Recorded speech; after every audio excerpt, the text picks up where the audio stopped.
नमस्कार दोस्तों, स्वागत है आपका सरल संस्कृत सुगम संस्कृत में। और मैं हूँ प्रतिभा दीक्षित।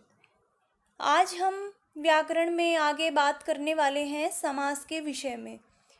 समास प्रकरण जो है वो संस्कृत भाषा की जितनी भी प्रतियोगी परीक्षाएं हैं सब में आवश्यक रूप से शामिल होता है। चाहे स्टेट की टेट से लेकर आप प्रारंभ कीजिए और असिस्टेंट प्रोफेसर तक, नेट जेआरएफ सभी में जो समास का प्रकरण है वो शामिल होता है।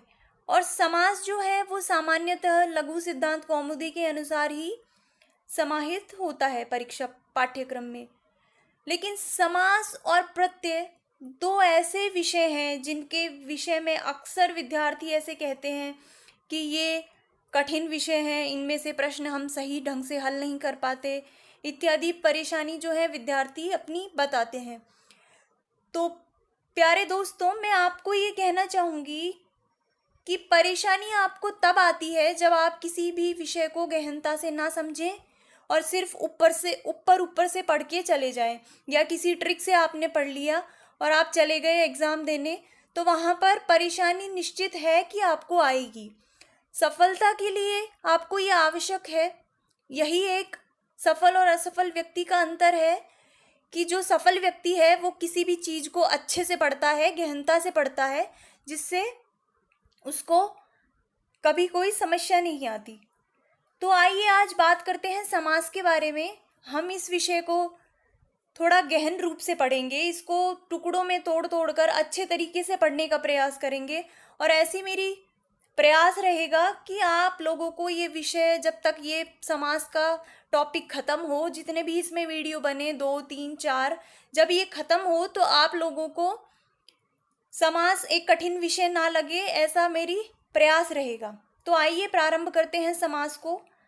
समास जो है, इसमें से जो प्रश्न परीक्षाओं में पूछे जाते हैं वो 3-4 तरीके से पूछे जाते हैं। पहला जो एक सामान्य तरीका है वो है कि कोई समस्त पद देकर आपसे उसमें समास पूछा जाएगा कि अमुक पद में कौन सा समास है। एक तो तरीका होता है ये।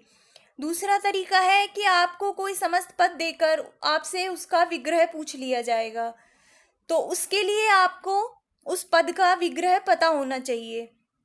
तीसरी जो तरीका होता है प्रश्न पूछने का वो ये है कि आपको विग्रह वाक्य देकर उसका समस्त पद पूछ लेंगे। और चौथा जो तरीका होता है वो असिस्टेंट प्रोफेसर, नेट, ये इस तरह के जो एग्ज़ाम्स हैं इनमें आता है। यहाँ पर समासांत प्रत्यय से संबंधित भी प्रश्न आ जाता है कि ये जो अमुक शब्द है या ये जो सूत्र है समासांत प्रत्यय करने का, ये किस शब्द में प्रयुक्त हुआ है, इस तरह से भी प्रश्न आ जाते हैं। तो हम समास के बारे में बात करते हैं। आइए, समास जो शब्द है ये समपूर्वक अस धातु से भाव अर्थ में घय प्रत्यय करने से निष्पन्न हुआ है। तो जो समास का जो व्युत्पत्ति परक अर्थ है वो है समसनम समासः, इस प्रकार। तो परीक्षा में सीधा सीधा प्रश्न यहाँ से आता है। वहाँ पे आपको पूछेगा कि समास का व्युत्पत्ति परक अर्थ है और ऑप्शन देगा समसनम समासः। इसके अतिरिक्त पदानाम एक पदी भवनम समासः, इस प्रकार के आपको ऑप्शन दे देगा। तो आप सोचेंगे कि भाई समास का तात्पर्य तो एक पदी भवन भी समास ही होता है, किंतु वहाँ पर आपको ध्यान रखना है कि समास का जो व्युत्पत्ति परक अर्थ है वो है समसनम समासः, इस प्रकार। अब समास के बारे में विस्तृत अध्ययन करते हैं कि समास क्या है। परस्पर जो अन्वित पद हैं उनका एकीकरण हो जाना ही समास है। अर्थात जो परस्पर अन्वित शब्द हों, जो व्यवधान से रहित जो पद हैं और वो जो परस्पर अन्वित हैं, तो उनका एकीकरण हो जाएगा, उनका मेल हो जाएगा और एक ही पद बनेगा। तो आप कहेंगे कि भाई संधि में भी तो मेल ही हो रहा था, वहाँ पर भी एक ही हो रहे थे मिलके। तो संधि और समास में जो अंतर है वो ये है कि संधि वर्णों को मानकर होने वाली प्रक्रिया है, वो वर्ण विधि है, और समास जो है वो पदों को मानकर होने वाली प्रक्रिया है, इसलिए समास को पद विधि भी कहा जाता है। क्योंकि यहाँ पर जो समास की जो प्रक्रिया है वो पदों को आधार मानकर होती है, पदों में प्रक्रिया होती है। इस कारण जो समास है उसको पद विधि कहा जाता है। तो अनेक पदों का एक पद हो जाना ही समास कहलाता है। इसके अतिरिक्त विभिन्न पदों की विभक्तियों का लोप होकर एक अन्य पद बन जाता है और जो वो पद बनता है उसको कहते हैं समस्त पद।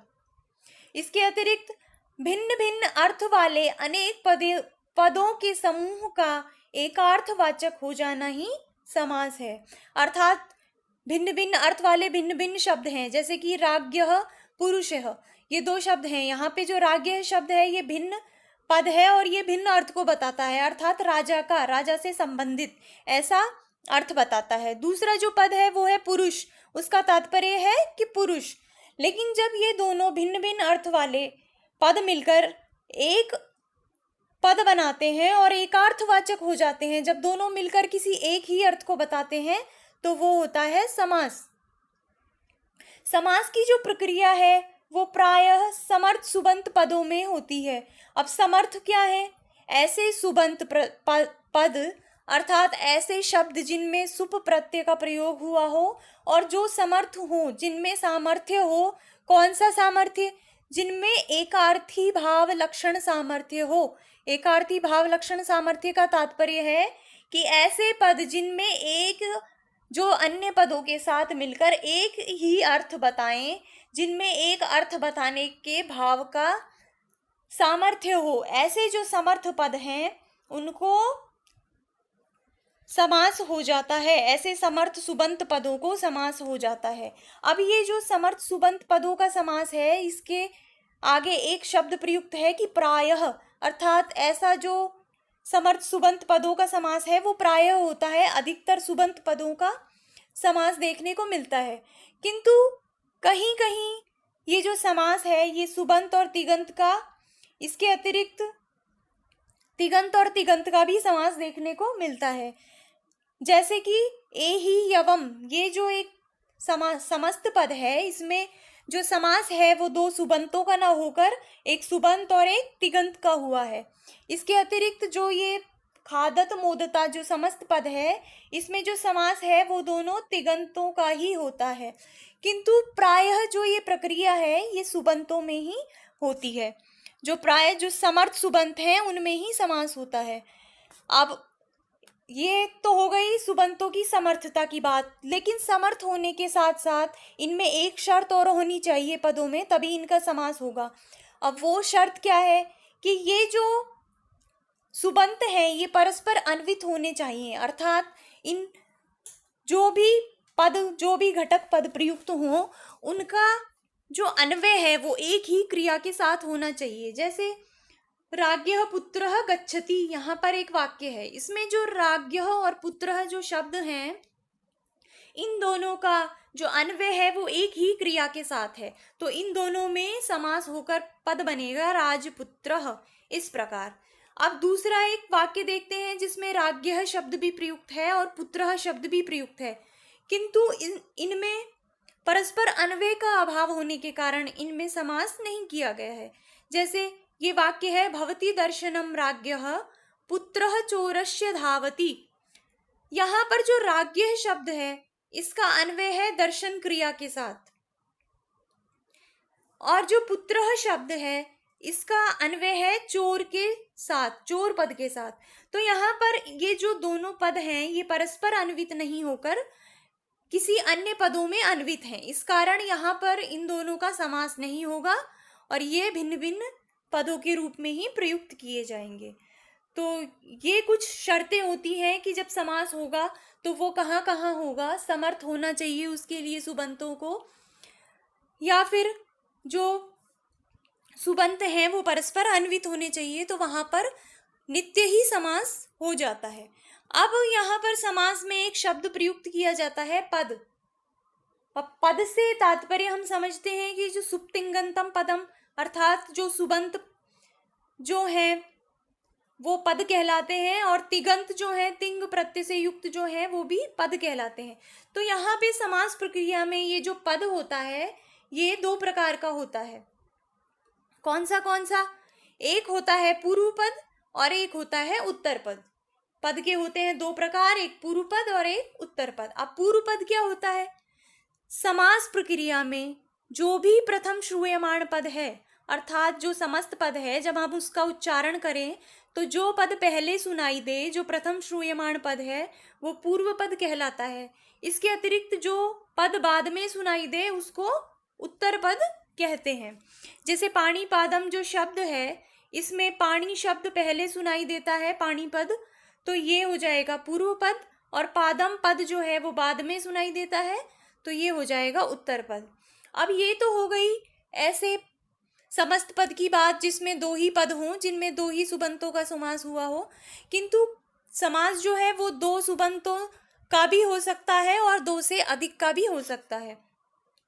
तो ऐसे समास में, ऐसे समस्त पद में किस तरह से पूर्व पद और उत्तर पद का ज्ञान होगा कि कौन सा पूर्व पद है और कौन सा उत्तर पद है? तो उसके लिए कहते हैं कि वहां पे जो पूर्व पद और उत्तर पद जो होता है वो परस्पर अपेक्षा से होता है। अर्थात जैसे कोई हमने एक उदाहरण लिया, राम कृष्ण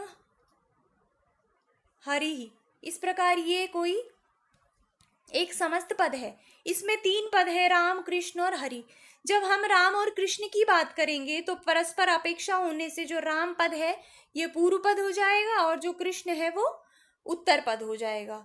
किंतु जब हम बात करेंगे कृष्ण और हरि की तो यहाँ पर कृष्ण पूर्व पद हो जाएगा और हरि हो जाएगा उत्तर पद। तो इस प्रकार जहाँ पर भी समस्त पद में दो से अधिक समर्थ सुबंत हों, वहां पर जो पूर्व पद और उत्तर पद होता है वो परस्पर अपेक्षा से होता है। ये हो गई एक बात। अब प्रश्न ये होता है कि जो समस्त पद हमें प्राप्त होता है पदों का समास करके, वो जो समस्त पद है वो प्रातिपदिक होगा या नहीं होगा? क्योंकि हम जब समास करते हैं तो हम वहां पर जो घटक पद हैं उनकी विभक्ति का लोप करके ही समास करते हैं। तो प्रश्न ये हुआ कि अब ये प्रातिपदिक संज्ञा इस समस्त पद की होगी या नहीं होगी? तो इस संबंध में कहते हैं कि जो समास किया हुआ पद है वो प्रातिपदिक होता है और प्रातिपदिक होने से उसमें विभक्ति आदि कार्य हो जाता है और फिर विभक्ति आदि कार्य होकर ही समस्त पद निष्पन्न होता है। यहाँ पे जो समस्त जो पद है उसकी प्रातिपदिक संज्ञा होती है कृत तद्धित समासाश्च सूत्र से। पाणिनि ने इस संबंध में एक सूत्र दिया है कि जो कृत संज्ञक जो वर्ण है, तद्धितंत जो पद हैं और जो समास पद हैं, ऐसे सभी पदों की प्रातिपदिक संज्ञा होती है और प्रातिपदिक संज्ञा होने से उनमें विभक्ति आदि कार्य भी हो जाता है। तो समास किया हुआ जो पद होता है, जो समस्त पद होता है, उसकी प्रातिपदिक संज्ञा भी होती है और उसमें विभक्ति आदि हो जाती है। जैसे राज्ञः पुत्रः, ये जो दो पद थे इनका जब समास करके जब पूरी प्रक्रिया के बाद जब ये पद बना राजपुत्र, तो ये प्रातिपदिक संज्ञक हो जाएगा और इसमें विभक्ति लग के, सुविभक्ति लग के जो पद निष्पन्न होगा वो है राजपुत्र। इस प्रकार ये हो गई एक बात। अब समास की प्रक्रिया में विग्रह शब्द का बार बार प्रयोग आता है कि समास में विग्रह होता है, समास में विग्रह होता है। तो विग्रह क्या होता है उसको समझते हैं। वृत्ति अर्थावबोधकम वाक्यम विग्रह, अर्थात वृत्ति के अर्थ का अवबोध कराने वाला, ज्ञान कराने वाला जो वाक्य होता है वो विग्रह होता है। अब इसको सरल शब्दों में समझते हैं कि समस्त पद के अर्थ को बताने के लिए जिस वाक्य का प्रयोग किया जाता है वह विग्रह कहलाता है। जैसे कोई समस्त पद है राजपुत्र, राजपुत्रः। अब यहाँ पर आपको कोई बोले कि राजपुत्रः शब्द का अर्थ बताइए, तो आप इसका अर्थ बताने के लिए जिस वाक्य को प्रयोग करेंगे, राजा का पुत्र या फिर राज्ञ पुत्रः, राज्ञः पुत्रः, इस प्रकार जो ये वाक्य आप प्रयोग करेंगे, ये जो वाक्य है वो विग्रह कहलाता है। ये हो गई एक बात। अब जो विग्रह है, इस विग्रह के दो भेद माने गए हैं। परीक्षाओं में भी कई बार ये प्रश्न आता है कि विग्रह के कितने भेद हैं, तो हम बताएंगे विग्रह के भेद हैं दो, और वो कौन से हैं? लौकिक विग्रह और अलौकिक विग्रह। लौकिक विग्रह क्या होता है? जहाँ पर हम किसी भी समस्त पद का अर्थ बताने के लिए लोक व्यवहार में प्रयुक्त वाक्य का प्रयोग करें, वहां पर होता है लौकिक विग्रह। जैसे राजपुरुषः शब्द का अर्थ बताने के लिए हम जब लोक व्यवहार में प्रयुक्त राज्ञः पुरुषः इस प्रकार शब्दों का प्रयोग करते हैं, इस प्रकार वाक्य का प्रयोग करते हैं, तो ये होता है लौकिक विग्रह। इसी प्रकार होता है दूसरा जो है वो है अलौकिक विग्रह। अब अलौकिक विग्रह क्या होता है? जहां पर भी लोक व्यवहार में अप्रयुक्त शब्दों का प्रयोग करके, अप्रयुक्त वाक्य का प्रयोग करके जो विग्रह किया जाए वो होता है अलौकिक विग्रह। अलौकिक विग्रह में ऐसे शब्दों का, ऐसे पदों का, ऐसे वाक्य का प्रयोग किया जाता है जो लोक व्यवहार में प्रचलित नहीं है। यहाँ पर होता क्या है कि यहाँ पर जो पद हैं उनकी प्रकृति और प्रत्यय जो हैं उनको पृथक पृथक करके लिखा जाता है, और ये जो विग्रह होता है ये कहलाता है अलौकिक विग्रह। जैसे जो राजपुरुषः शब्द का जब हम लौकिक विग्रह करेंगे तो होगा राज्ञः पुरुषः, और जब इसका अलौकिक विग्रह करेंगे तो राज्ञः शब्द की प्रकृति और पुरुष को अलग कर देंगे, प्रकृति और प्रत्यय को अलग कर देंगे, और जो पुरुष पद है इसकी भी प्रकृति और पद को, प्रत्यय को जब अलग करके लिखेंगे, राजनश पुरुष सुप, इस प्रकार जब लिखेंगे तो ये होता है अलौकिक विग्रह। अब अर्थ के आधार पर भी ये जो विग्रह है इसका दो भागों में विभाजन किया जाता है। यानी ये जो विग्रह है इसका जो वाक्य जो प्रयुक्त हुआ है समस्त पद का अर्थ बताने के लिए, उसमें जो अर्थ है वो किस प्रकार होगा, उसमें किस तरह से विग्रह होगा, उसके आधार पर भी दो भागों में विग्रह को विभाजित किया जाता है। अब अगर परीक्षा में प्रश्न आए विग्रह कितने प्रकार का होता है तो उत्तर देना है 2, और अगर वहां विग्रह के प्रकार पूछे तो हम बताएंगे लौकिक विग्रह और अलौकिक विग्रह। क्योंकि ये जो लौकिक विग्रह और अलौकिक विग्रह है इनका समास की प्रक्रिया करते समय इनका प्रयोग किया जाता है, और ये जो विग्रह के प्रकार हैं स्वपद विग्रह और अस्वपद विग्रह, ये हम समझने के लिए देखते हैं कि विग्रह के 2 प्रकार हो सकते हैं पदों के अनुसार, वो होते हैं स्वपद विग्रह और अस्वपद विग्रह। वो कैसे? स्वपद विग्रह क्या होता है देखते हैं। जब समास के जो घटक पदों हैं, जो घटक पद हैं उनके सहित जब वाक्य का प्रयोग किया जाए तो वो कहलाता है स्वपद विग्रह। जैसे कि उदाहरण से समझते हैं, ग्राम गतः, यह एक समस्त पद है। अब हम जब इसका विग्रह करेंगे तो हम करेंगे ग्रामम गतः, अर्थात गांव में गया हुआ, इस प्रकार। तो यहाँ पे हमने इसका जो विग्रह किया है, विग्रह करने के लिए हमने इसके जो घटक पद थे ग्राम और गतः, इनका ही प्रयोग किया है, इन घटक पदों के सहित ही वाक्य का प्रयोग किया है, तो यहाँ पर हो जाएगा स्वपद विग्रह। इसके अतिरिक्त अस्वपद विग्रह में क्या होता है कि जब समास का अर्थ घटक पदों के अतिरिक्त पदों के द्वारा वर्णित किया जाए तो वो होता है अस्वपद विग्रह। जैसे उदाहरण के लिए देखते हैं, एक शब्द है उपकृष्णम। अब उपकृष्णम जो समस्त पद है इसका अर्थ बताने के लिए जब हम विग्रह का प्रयोग करेंगे, जब हम वाक्य करेंगे, वाक्य प्रयोग करेंगे, तो हम जो वाक्य करेंगे उसमें जो शब्द प्रयुक्त होंगे वो इसके घटक पदों के अतिरिक्त भी पद होते हैं। जैसे उपकृष्णम का जो विग्रह किया तो बना कृष्णस्य समीपम। इसमें जो ये समीप पद जो है इसका प्रयोग घटक पदों में कहीं भी नहीं है। हालांकि समीप अर्थ को बताने वाला यहाँ पर उप प्रत्यय लगा हुआ है, किंतु समीप जो पद है वो स्वयं इसके घटक पदों में नहीं है। यहाँ पे घटक पद 2 हैं, उप और कृष्णम, इस प्रकार। तो यहाँ पर घटक पदों के अतिरिक्त भी पदों का प्रयोग किया जाता है, तो वो होता है अस्वपद विग्रह। अब ये हो गई है विग्रह की बात। अब जब हम विग्रह की बात कर रहे थे तो वहां पे हमने एक शब्द प्रयुक्त किया था वृत्ति, अर्थात जब विग्रह की बात कर रहे थे कि वृत्ति अर्थावबोधकम वाक्यम विग्रह, इस प्रकार। तो ये वृत्ति क्या होती है उसको देखते हैं।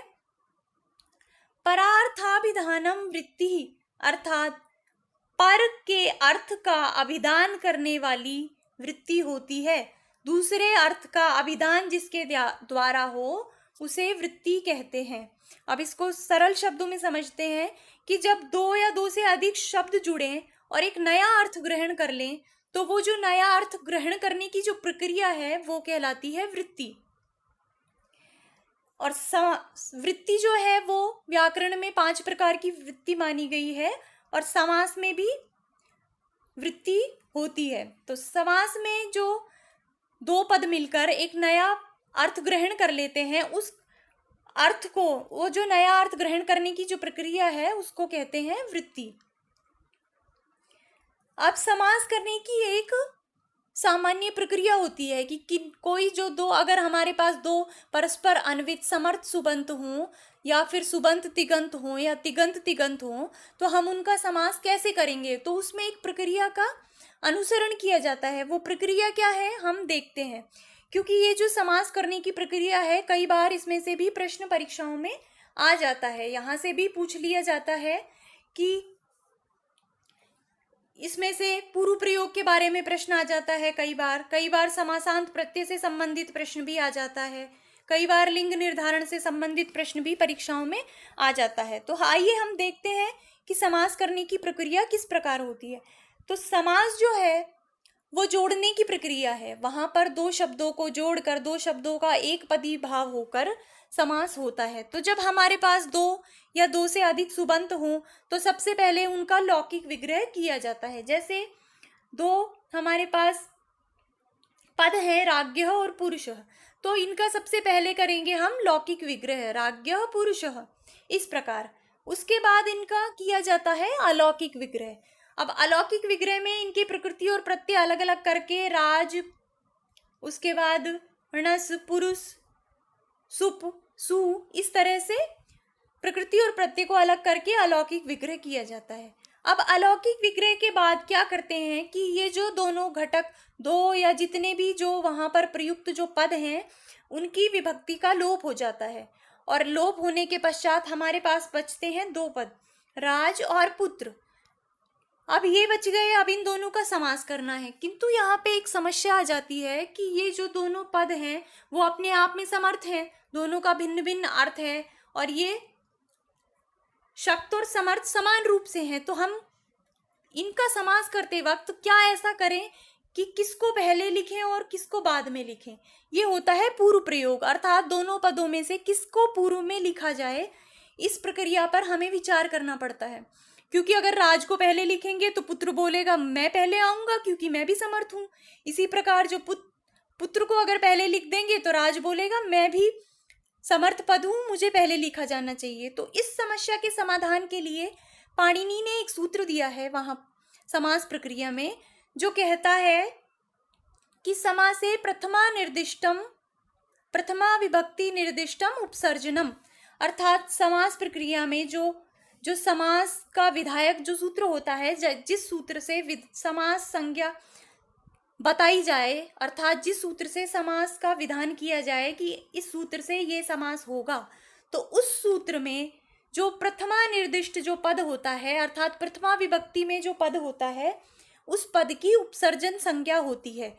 उस जो प्रथमा विभक्ति में निर्दिष्ट जो पद हैं उसको एक नाम दे दिया कि जो सूत्र में जो प्रथमा विभक्ति में निर्दिष्ट पद होंगे उनका नाम है उपसर्जन। और समास की प्रक्रियाओं में ये जो उपसर्जन संज्ञक हैं इनका पूर्व प्रयोग होता है। जैसे कि उदाहरण के लिए देखते हैं, एक सूत्र है षष्ठी। इस षष्ठी सूत्र से जो षष्ट्यंत पद हैं, जो षष्ट्यंत समर्थ सुबंत हैं, उनका समास होता है और वो जो समास होता है वो है तत्पुरुष। तो यहाँ पर जो समास के लिए जो सूत्र है वो है षष्ठी। अब ये जो षष्ठी पद है इसमें प्रथमा विभक्ति प्रयुक्त हुई है। तो अब हम इस सूत्र से जितना भी समास करेंगे उस समास की प्रक्रिया में जो पद षष्ठी विभक्ति में प्रयुक्त है उसका पूर्व प्रयोग हो जाएगा। जैसे उदाहरण से इसको समझते हैं, जैसे हमारे पास एक आ गई थी विभक्ति लोप करके हमारे पास आया राजपुत्र। अब राजपुत्र में बात हो गई कि किसका पहले प्रयोग करें, तो वो जो उपसर्जन संज्ञा करी, तो यहाँ पर जो षष्ठी सूत्र है, षष्ठी सूत्र से यहाँ पर होता है तत्पुरुष, षष्ठी तत्पुरुष समास। तो षष्ठी सूत्र में ये जो दो पद थे राज्ञः और पुत्रः, इनमें षष्ठी से निर्दिष्ट जो पद था वो था राज, राज्ञः। तो यहाँ पर जो पूर्व प्रयोग होगा वो राजः शब्द का ही होगा, क्योंकि ये षष्ठी में निर्दिष्ट है और जो षष्ठी सूत्र में जो षष्ठी पद है ये प्रथमा में निर्दिष्ट होने से उपसर्जन संज्ञक हो गया और उपसर्जन का पूर्व प्रयोग हो गया। अब इसे एक दूसरे उदाहरण से समझते हैं। जैसे कि एक सूत्र है तृतीया तत्कृतेन बहुलम, तृतीया तत्कृत गुणवचनेन बहुलम, इस प्रकार का एक सूत्र आता है कि तृतीयांत जो है उसका तत्कृत गुणवचन से बहुल प्रकार से तृतीय तत्पुरुष समास होता है। अब ये जो सूत्र है इसमें मैं इसको एक बार छोटा लिख देती हूँ जिससे आपको पता चले कि क्या सूत्र है। तृतीया तत्कृत गुणवचनेन बहुलम, बहुलम को चाहे आप छोड़ दीजिए, अभी अपने काम का इतना है कि तृतीयांत जो पद हैं उनका तत्कृत गुणवचन के साथ समास होता है। तो यहाँ पे जो समास होगा वो तृतीयांत का होगा और किसके साथ होगा? गुणवचन के साथ। तो यहाँ पे जो तृतीया पद है ये प्रथमा विभक्ति में निर्दिष्ट है, समास दो का हो रहा है, तृतीयांत का और गुणवचन का। तो यहाँ पे जो ये तृतीया पद है ये प्रथमा विभक्ति में निर्दिष्ट है और जो गुणवचन है ये तृतीया में निर्दिष्ट है। तो यहाँ पर इस सूत्र से जो भी समास होगा उस समास में जो तृतीया विभक्ति में जो निर्दिष्ट पद है उसका पूर्व प्रयोग होगा, क्योंकि इस सूत्र में तृतीया पद का प्रथमा विभक्ति है, इसलिए ये हो गया उपसर्जन संज्ञक। तो जब इस सूत्र से हम समास करेंगे तो जो तृतीया विभक्ति में जो निर्दिष्ट पद होगा उसका पूर्व प्रयोग होगा। जैसे उसका उदाहरण देख लेते हैं। एक आता है शंकुलया खंडः, इस प्रकार इसमें शंकुलिया जो है ये तृतीयांत पद है और जो खंडः है ये है तत्कृत गुणवचन। तो यहाँ जब इन दोनों का समास करेंगे तो जब प्रश्न आएगा कि किसका पूर्व प्रयोग करें, तो ये जो तृतीयांत शब्द है इसकी उपसर्जन संज्ञा हुई है, इस कारण इसका पूर्व प्रयोग होता है। तो ये एक सामान्य सूत्र दिया है उपसर्जन संज्ञक करके पूर्व प्रयोग का। तो इस सूत्र से अव्ययी भाव समास और तत्पुरुष समास में प्रायः पूर्व प्रयोग होता है, किंतु जो बहुव्रीहि समास है और द्वंद्व समास है वहाँ पर विशेष प्रक्रियाओं का उल्लेख किया गया है। वहाँ पे बताया गया है कि जैसे द्वंद्व में कहते हैं कि जो कम अच वाला है उसका पूर्व प्रयोग हो, इस प्रकार वहाँ पर विशेष रूप से नियम दिए गए हैं पूर्व प्रयोग के लिए। तो जिस समास में विशेष रूप से नियम है पूर्व प्रयोग के, वहाँ पर उन नियमों के अनुसार पूर्व प्रयोग होगा, और जिस समास में पूर्व प्रयोग का कोई भी नियम ना हो वहाँ पर सामान्यतः ये सूत्र लागू हो जाएगा उपसर्जनम पूर्वम, और वहाँ पे जो उपसर्जन संज्ञक होगा उसका पूर्व प्रयोग हो जाएगा।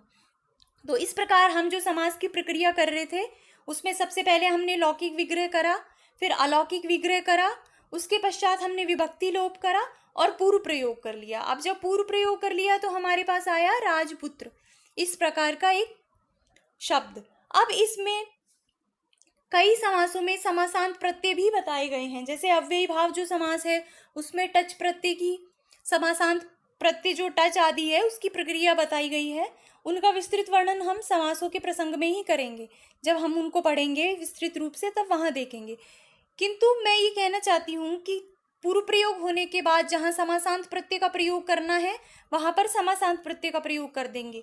तत्पश्चात वो जो हमें पद प्राप्त हुआ है, पद तो नहीं कहेंगे क्योंकि उसमें अभी सुबंत नहीं है, तो अभी जो हमारे पास अपद है उसका लिंग निर्धारण करेंगे, उसका वचन निर्धारण करेंगे और उसके अनुसार फिर उसमें प्रातिपदिक संज्ञा जो होगी उसके अनुसार फिर उसमें विभक्ति आदि कार्य कर देंगे, और फिर इस तरह से जो समस्त जो पद है वो निष्पन्न हो जाएगा और हमारे सामने आएगा समस्त पद। तो ये समास को करने की एक प्रक्रिया होती है कि पहले लौकिक विग्रह, अलौकिक विग्रह, फिर विभक्ति का लोप, फिर पूर्व पद का पूर्व प्रयोग का नियम देखा जाता है। उसके बाद अगर कोई समासांत प्रत्यय होना है तो वो करते हैं, फिर लिंग निर्धारण करते हैं, वचन का निर्धारण करते हैं, विभक्ति का निर्धारण करते हैं, और फिर उसके बाद प्रातिपदिक संज्ञा की हो जाता है क्योंकि कृतद्धित समासाश्च से इसकी प्रातिपदिक संज्ञा हो जाती है, और फिर लिंग वचन विभक्ति के अनुसार इसमें विभक्तियों का प्रयोग हो जाता है। तो ये होती है समास करने की एक प्रक्रिया। अब आते हैं समास के भेदों पर कि समास के कितने भेद होते हैं। तो समास के जो भेद हैं उनके विषय में 3 मत हैं, आप ऐसा मान सकते हैं। एक तो जो अगर आपसे सामान्य रूप से पूछा जाए कि संस्कृत में समास कितने होते हैं, तो उत्तर होगा 5। दूसरा जो मत है वो है लघु सिद्धांत कौमुदीकार के अनुसार। श्री वरदाचार्य जो हैं, जिन्होंने लघु सिद्धांत कौमुदी की रचना की है, वो कहते हैं कि समास के 5 भेद हैं। किंतु इनके जो गुरु हैं भट्टोजी दीक्षित, जिन्होंने सिद्धांत कौमुदी की रचना करी है, वो ये कहते हैं कि केवल समास कोई समास नहीं है। जिस समास में कोई संज्ञा ही ना हो उसको क्या समास माना जाए। तो इसलिए इन्होंने केवल जो समास है इसको स्वीकार नहीं किया, इसलिए इन्होंने 4 ही समास माने हैं। तो अब प्रश्न 3 प्रकार से हो सकता है कि समास कितने होते हैं, तो हम उत्तर देंगे समास होते हैं 5। और अगर प्रश्न स्पेशली पूछे कि लघु सिद्धांत कौमुदीकार के अनुसार या श्री वरदराज आचार्य के अनुसार समास कितने होते हैं, तो भी 5 ही होते हैं समास। किंतु अगर ये प्रश्न इस तरह से पूछ ले कि सिद्धांत कौमुदीकार के अनुसार या श्री भट्टोजी दीक्षित ने कितने समास माने हैं, तो हम वहां पर उत्तर देंगे 4। वस्तुतः जो प्रश्न आता है वो सीधा इसी प्रकार से आता है कि समास के भेद कितने हैं, तो समास के भेद हैं 5। अब वो कौन कौन से 5 भेद हैं हम देखते हैं। पहला है केवल समास। वस्तुतः ये पहला कह लीजिए या अंतिम कह लीजिए, इस समास में ऐसे समासिक शब्द आते हैं जिनका समावेश इन 4 प्रकरणों के अंतर्गत नहीं होता। अर्थात ऐसे समासिक पद जिनका समास हो गया किंतु जो किसी विशेष संज्ञा से विनिर्मुक्त हैं, जिनमें कोई विशेष संज्ञा नहीं है, तो उनको केवल समास में मान लिया जाता है। अर्थात उनका केवल समास होता है। यहाँ पर कोई सूत्र भी कोई नियम बताया गया है, ना कोई स्पेशल कोई सूत्र है कि इसका इससे समास होगा तो केवल समास होगा। यहाँ पर केवल इतना है कि बस समास होना चाहिए, तो वो होता है केवल समास के अंतर्गत। अब इसमें एक वार्तिक है, इनका जो विस्तृत वर्णन है वो हम आगे पढ़ेंगे। अभी बस हम इतना समझते हैं कि विशेष संज्ञा से विनिर्मुक्त जो समास होता है उसे केवल समास कहते हैं। उसके बाद आता है अव्ययी भाव समास। अव्ययी भाव समास में प्रायः पूर्व पद के अर्थ की प्रधानता होती है। जहां पर भी जिस समास में भी पूर्व पद के अर्थ की प्रधानता हो वो अव्ययी भाव समास होता है। इसके अतिरिक्त जिस समास में जिस समस्त पद में उत्तर पद के अर्थ की प्रधानता हो वहां पर होता है तत्पुरुष समास। और तत्पुरुष समास का ही एक भेद होता है कर्मधारय। जहां पर भी समानाधिकरण तत्पुरुष हो वहां पर कर्मधारय समास होता है। अब समानाधिकरण तत्पुरुष क्या है? जहां पर भी जो समास है उसके घटक पदों में समान विभक्तियों का प्रयोग हो तो वो होता है समानाधिकरण तत्पुरुष। और वो जो समानाधिकरण तत्पुरुष है उसको कर्मधारय के नाम से जाना जाता है। ये जो कर्मधारय है ये भी 5 प्रकार का होता है, विशेषण विशेष्य, उपमान उपमेय और संख्यावाची के भेद से। तो इनमें से जो संख्यावाची होता है, जो संख्यावाची पूर्व पद समानाधिकरण जो तत्पुरुष होता है वो होता है द्विगु। अर्थात जो समानाधिकरण तत्पुरुष है, जो कर्मधारय है, उनमें से जो संख्यावाची पूर्व पद है वो होता है द्विगु समास। अब जिस समास में ना तो पूर्व पद के अर्थ की प्रधानता हो और ना ही उत्तर पद के अर्थ की प्रधानता हो, अपितु वो जो दोनों पद हैं वो मिलकर किसी अन्य ही पद के अर्थ की प्रधानता बताएं, तो वहां पर होता है बहुव्रीहि समास। और अंतिम जो होता है द्वंद्व, उसमें वो होता है उभय पदार्थ प्रधान। अर्थात जिसमें पूर्व पद के अर्थ की भी और उत्तर पद के अर्थ की भी, दोनों पदों के अर्थों की प्रधानता हो, वहां पर द्वंद्व समास होता है। अब यहाँ पे एक सामान्य बात आती है कि किसी समास में हमारे पास कोई समस्त पद है तो हम कैसे पता करें कि उसमें कौन से पद के अर्थ की प्रधानता है। तो इसके लिए हम एक सामान्य प्रक्रिया कह लीजिए, उसको प्रयोग करके देख सकते हैं। उसमें हम पता लगा सकते हैं कि इसमें कौन सा समास है। तो वो क्या है, अगर हमारे पास कोई भी समस्त पद हो तो उसके साथ आप कोई एक क्रियापद प्रयुक्त कीजिए। फिर देखिए कि जब वाक्य बनेगा क्रियापद प्रयुक्त करने से, तो उस क्रियापद के साथ जो अन्वित है, अर्थात उस क्रियापद के साथ सीधा संबंध कौन से पद का हो रहा है, पूर्व पद का या उत्तर पद का। तो जिसका भी सीधा संबंध होगा क्रियापद से वो ही उसमें उसके ही अर्थ की प्रधानता होगी, उस समस्त पद में उसी पद के अर्थ की प्रधानता होगी। जैसे देखिए उदाहरण से समझते हैं, हमारे पास एक शब्द है उपकृष्णम। अब हमें अगर इसमें पदों का जो अर्थ है उसकी प्रधानता का पता लगाना है तो हम इसके साथ एक क्रियापद लिख देते हैं। उपकृष्णम जैसे लिख देते हैं तिष्ठति, उपकृष्णम तिष्ठति। अब जब हम ये देखेंगे कि जब यहाँ क्रियापद प्रयुक्त हो गया तो इनमें से जो कौन सा पद है उसका सीधा संबंध इस तिष्ठति क्रिया के साथ है। उपकृष्णम तिष्ठति का तात्पर्य है कृष्ण के समीप बैठता है। तो यहाँ पे जो प्रधानता है वो कृष्ण की नहीं है, क्योंकि हम ऐसा नहीं कह रहे कि कृष्ण बैठता है, हम बोल रहे हैं कि कृष्ण के समीप बैठता है, अर्थात जो सामीप्य है उसकी प्रधानता है। तो समीप अर्थ को बताने वाला यहाँ पर जो पद है वो है उपपद। तो यहाँ पर कौन से पद की प्रधानता हो गई, पूर्व पद की प्रधानता। तो यहाँ पर पूर्व पद की प्रधानता होने से हो जाएगा अव्ययी भाव समास। लेकिन ये जो प्रक्रिया है ये प्रायः होती है, यहाँ पर किसी उदाहरण में अपवाद भी हो सकता है, किंतु एक जो सामान्य दृष्टि है उससे हम इसमें पता लगा सकते हैं। जैसे एक दूसरा शब्द लेते हैं राजपुत्र। अब ये राजपुत्र शब्द के साथ हमें पता करना है कि इसमें कौन से पद का अर्थ प्रधान है। तो यहाँ पे हम इसके साथ एक क्रिया लिख देते हैं धावती, राजपुत्र धावती। अब हम देखते हैं कि राजा का पुत्र दौड़ता है, तो यहाँ पे राजा दौड़ता है नहीं, तो क्या यहाँ पे पुत्र दौड़ता है, जी हाँ, यहाँ पे दौड़ता पुत्र है। लेकिन कौन सा पुत्र, जो राजा से संबंधित जो पुत्र है, अर्थात राजा का पुत्र दौड़ता है। तो यहाँ पे जो दौड़ने की जो क्रिया है उसका सीधा अन्वय पुत्र के साथ है, यहाँ पर दौड़ पुत्र ही रहा है। तो यहाँ पे जो प्रधानता है वो हो जाएगी उत्तर पद की, और जो उत्तर पद, जहाँ पर उत्तर पद के अर्थ प्रधान हो वो समास होते हैं तत्पुरुष समास। तो इस पद में हो जाएगा तत्पुरुष समास। इसी प्रकार एक और उदाहरण देखते हैं, पीतांबरः, पीतांबरः हसति। इसके साथ हम क्रियापद लिख देते हैं हसति। अब यहाँ पर हम देखते हैं कि क्या इसमें से पीला हंस रहा है या इसमें अंबर हंस रहा है। तो ना तो यहाँ पर पीला हंस रहा है और ना ही अंबर हंस रहा है।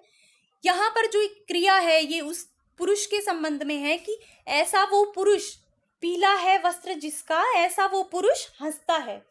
तो यहाँ पर ना तो पूर्व पद की प्रधानता है और ना ही उत्तर पद की प्रधानता है। यहाँ पर ये दोनों पद मिलकर अन्य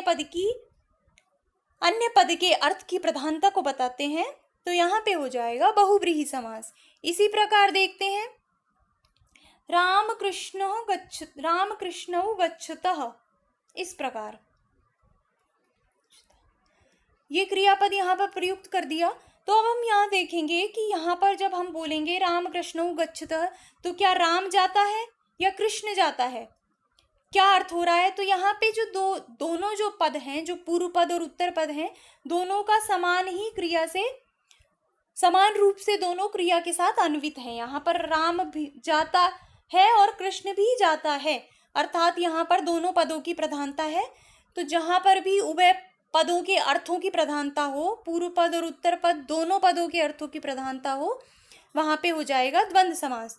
तो ये एक सामान्य प्रक्रिया है जिससे हम किसी भी शब्द का पता कर सकते हैं कि यहाँ पर कौन से पद का जो अर्थ है वो प्रधान है। किंतु ये प्रक्रिया आप याद रखिए, ये प्रक्रिया जो है हमेशा प्रायः शब्द यहाँ पे लगा हुआ है, तो ये प्रक्रिया हमेशा सही हो ऐसा भी नहीं होता। तो इस कक्षा में हम आज इतना ही पढ़ेंगे। अब आगे हम विस्तृत रूप से ये जो समास है इनको विस्तृत रूप से पढ़ेंगे। तो इनके लिए अलग से वीडियो बनाना पड़ेगा, क्योंकि ये बहुत ही बड़ा वीडियो हो जाएगा अगर हम सारे विषयों को इसमें समाहित करने का प्रयास करें। तो फिर मिलते हैं नेक्स्ट वीडियो में एक नए टॉपिक के साथ, एक नए समास भेद के साथ। तो अगर आपको ये वीडियो पसंद आया है तो आप इसे लाइक करें, और इसी प्रकार के और वीडियोस देखने के लिए चैनल को सब्सक्राइब करें और अधिक से अधिक शेयर करें। तो मिलते हैं नेक्स्ट वीडियो में, तब तक के लिए धन्यवाद।